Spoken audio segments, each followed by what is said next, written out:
Halo guys, kembali kita bertemu di channel YouTube Tim Warnetku.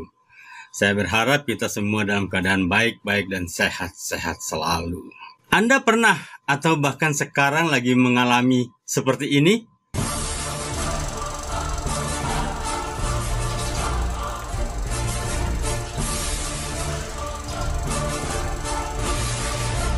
Semua file Anda berubah ekstensinya menjadi .jjww dan tidak bisa diakses.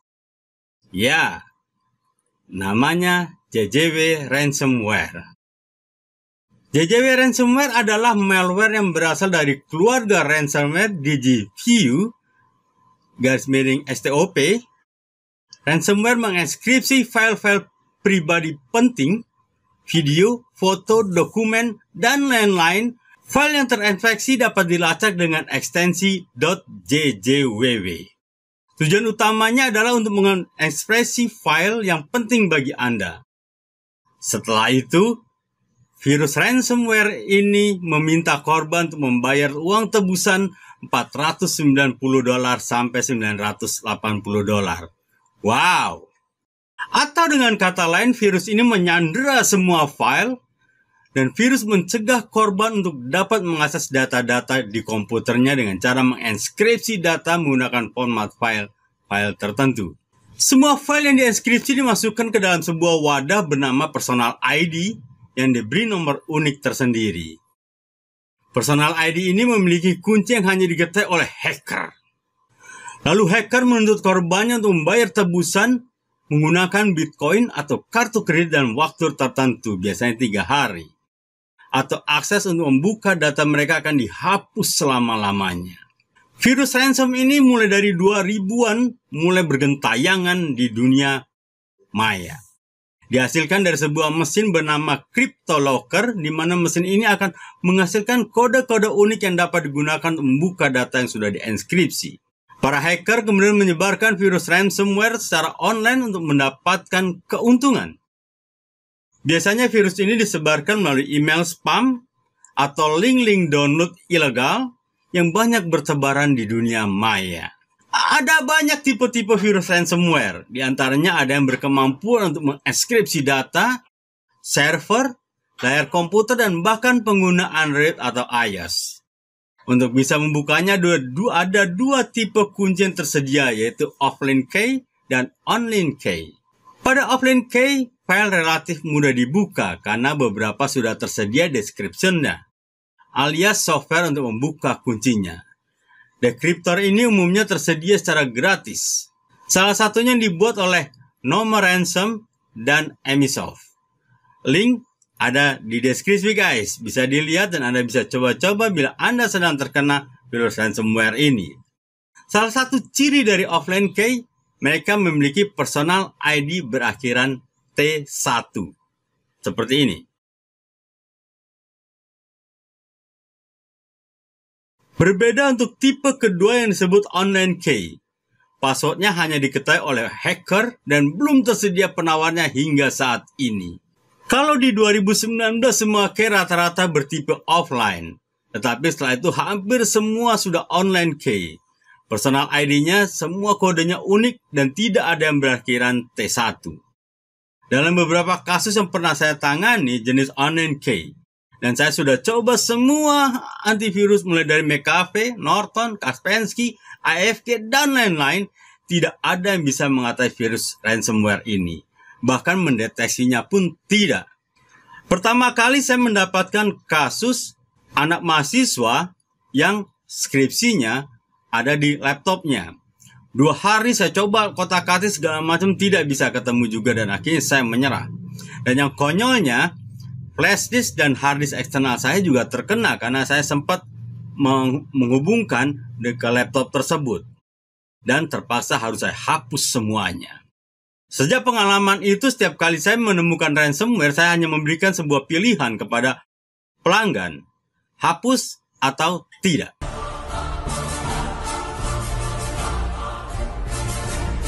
Oke guys, gejala dan ciri-ciri virus ransomware. Yang pertama, mengenkripsi sebagian besar file Anda, foto, video, dokumen, dan lain-lain, dan menambahkan ekstensi .jjw atau yang lainnya. Jadi .jjw pada saat video ini dibuat adalah varian dari ransomware yang terbaru. Anda bisa lihat semua file-filenya adalah berindikasi yang lain. Misalnya biasanya kan .jpg, .excel, segala macam. Nah ini pasti .jjww dan tidak bisa diakses. Bila terinfeksi file pada data baik di sistem, hard disk, hingga ke penyimpanan lainnya seperti flash disk, asal pernah terhubung dengan komputer atau laptop yang terindikasi tersebut. Yang ketiga, tidak mempengaruhi software yang ada di perangkat yang kita gunakan. Software tetap dapat kita buka dengan baik. Yang keempat, dapat menghapus salinan volume shadow untuk membuat upaya korban untuk memulihkan data atau restore menjadi tidak mungkin. Biasanya kadang orang suka gini, oh kemarin terjadi masalah ketika saya menginstal program A. Lalu dia akan mencoba melakukan restore. Nah ini tidak akan mungkin kembali karena justru virus ini yang pertama kali dihajar adalah sistem restore-nya. Yang berikutnya setelah file dan data kita terinfeksi, hacker menyertakan pesan dalam bentuk .txt. Nama file biasanya readme, yang apabila dibuka dengan notepad akan berisi ancaman dari si hacker yang meminta tebusan atau data akan hilang selamanya. Menambahkan daftar domain ke file host untuk memblokir akses ke situs terkait keamanan tertentu. Virus ini akan menginstal trojan pencuri kata sandi pada sistem, seperti Azure spyware. Jadi kalau terkena virus ini hati-hati, apalagi di komputer Anda atau laptop Anda, ada email, ada akun bank, ada segala sesuatu yang memang berisi password dan ini memiliki kemungkinan untuk diambil oleh virus ini. Di dalam surat dan juga drive C system terdapat personal ID berisi kode unik yang merupakan alamat atau wadah untuk membuka akses ke file yang dikunci. Jadi guys, kalau Anda masih ragu terkenanya varian offline atau online, jangan drive C diinstal dulu karena akan menghapus personal ID yang ada di komputer Anda.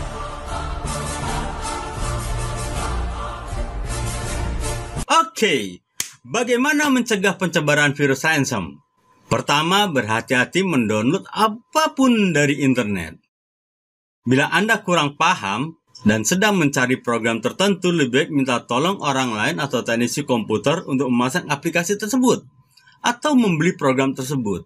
Anda bisa lihat cara mendownload yang benar di link ini. Dan saya biasanya kalau lagi mencari sebuah aplikasi atau game, saya memakai komputer yang tidak saya pakai. Artinya bukan komputer kerja. Sehingga kalau terjadi error, saya bisa langsung format install ulang. Nah, yang sering kali orang pakai adalah komputer yang biasa dia kerja.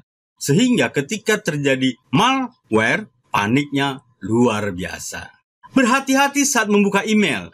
Virus ransom juga bisa menyerang dari email spam yang masuk ke inbox kita. Ciri-ciri email spam tersebut biasanya berasal dari email yang tidak ada di kontak dan alamatnya tidak jelas. Email tersebut berisi attachment Word atau PDF, yang jika dibuka tidak ada isinya, atau bisa jadi malah error. Tetapi dalam sekejap virus ransomware nangkring di komputer dan mulai menginfeksi file-file kita. Inilah jebakannya seperti itu. Begitu kita klik, oh nggak ada isinya kok. Pada saat itulah virus tersebut masuk ke dalam komputer kita. Biasakan juga kita backup file-file penting di banyak tempat.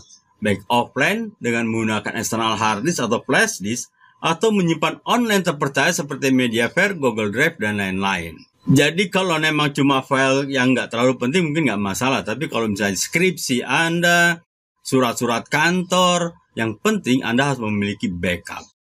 Dan yang terakhir, pastikan komputer Anda memiliki antivirus yang mampu mendeteksi berbagai virus dan melakukan update antivirus secara berkala. Jadi update ini penting guys, karena update ini biasanya akan menambahkan database dari antivirus yang Anda miliki. Kalau Anda punya antivirus canggih sekalipun tapi tidak pernah update, sia-sialah yang Anda lakukan.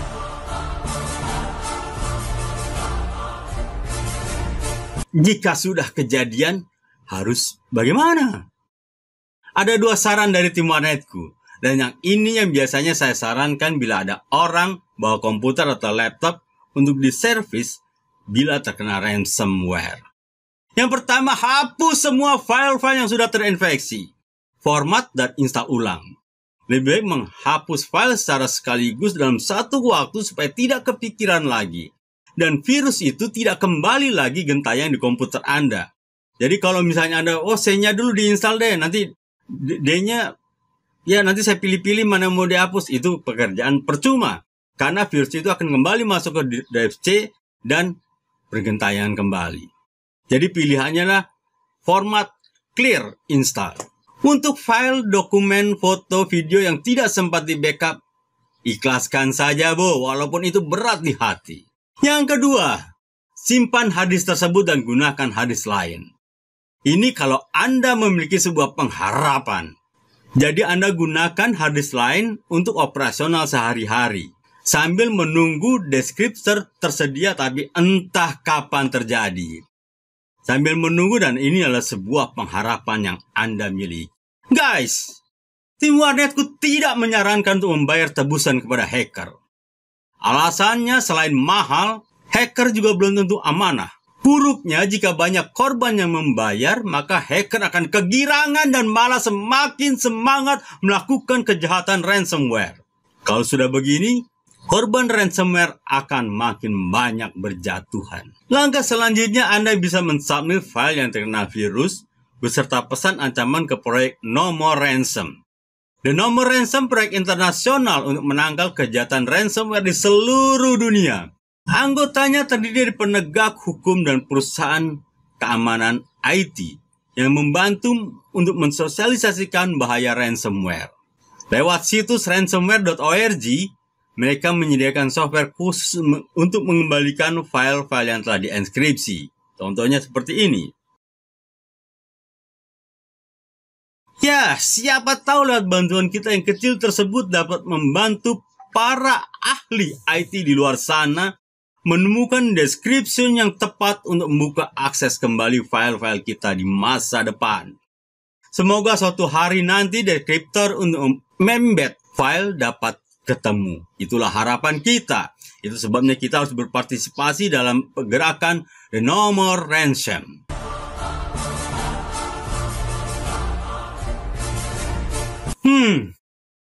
Bagaimana cara memperbaiki file, foto, video, dan dokumen yang terinfeksi ransomware? Kalau kita searching, ada banyak yang memberikan sebuah solusi. Kalau Anda googling, banyak yang memberikan solusi dan menyarankan software ini, itu, dan segala macam lainnya. Guys, tim warnetku sudah mencoba dan tidak ada yang berhasil apabila Anda terkena ransomware online.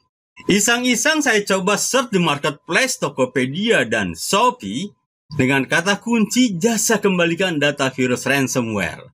Ya, ada juga toko yang menawarkan jasa dengan tarif 125 sampai di atas 2 jutaan, tergantung dari kapasitas harddisk Anda. Tapi jasa ini tidak memberikan garansi file Anda akan kembali 100%. Kalaupun berhasil hanya beberapa persen, dan file-file tersebut namanya akan di-rename menjadi angka-angka, sehingga Anda akan kesulitan untuk mencari file yang diperlukan.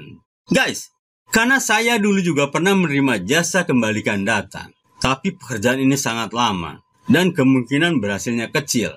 Jadi, saya tidak menerima lagi jasa tersebut karena saya pikir ini hanya pekerjaan yang buang-buang waktu. Oke guys, jangan lupa share video ini ke teman, saudara, kerabat, dengan tujuan agar makin banyak yang peduli dan terhindar dari kejahatan ransomware. Silakan klik like and subscribe. Salam sehat selalu.